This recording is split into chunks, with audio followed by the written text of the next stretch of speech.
Buni ahamiyati nimadan iborat? Birinchidan Urganch bilan Xiva o'rtasi chegaradan chegaragacha esa 25 kilometr deb aytiladi. Bundan qarasangiz 60 kilometr tezlikda yurgan mashina demak aytaylik 25 minutga borish kerak.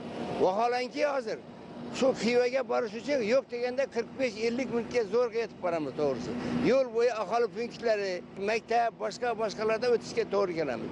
Ana shuning uchun mana bu yo'l pulli yo'l bo'ladi. Eng asosiysi yo'l bo'yicha bironta to'siq yo'q. Demak, 15-20 minutga yetib olish mumkin. Turizm haqida gapirsak, mana shu oxirgi 5-6 yilda ham Urganchda, ham Xiva shahrida juda katta ko'p sonli mehmonxonalar qurildi. Xiva xalqini asosan mehnat bilan bandligi turizmdadir. 2024-yilda 20 ming kit bo'lgan bo'lsa, o'tgan yil hisobiga 40 mingdan oshib ketgan buni. Bir yilda 50% baland ko'tarilsa hech tarixda bo'lmagan gap. Prezidentimiz tashabbuslari bilan poyezdlar to'g'ri Xivaga o'tadigan bo'ldi. Mana shu yo'l qurilayotgan eshitib xursand bo'ldik.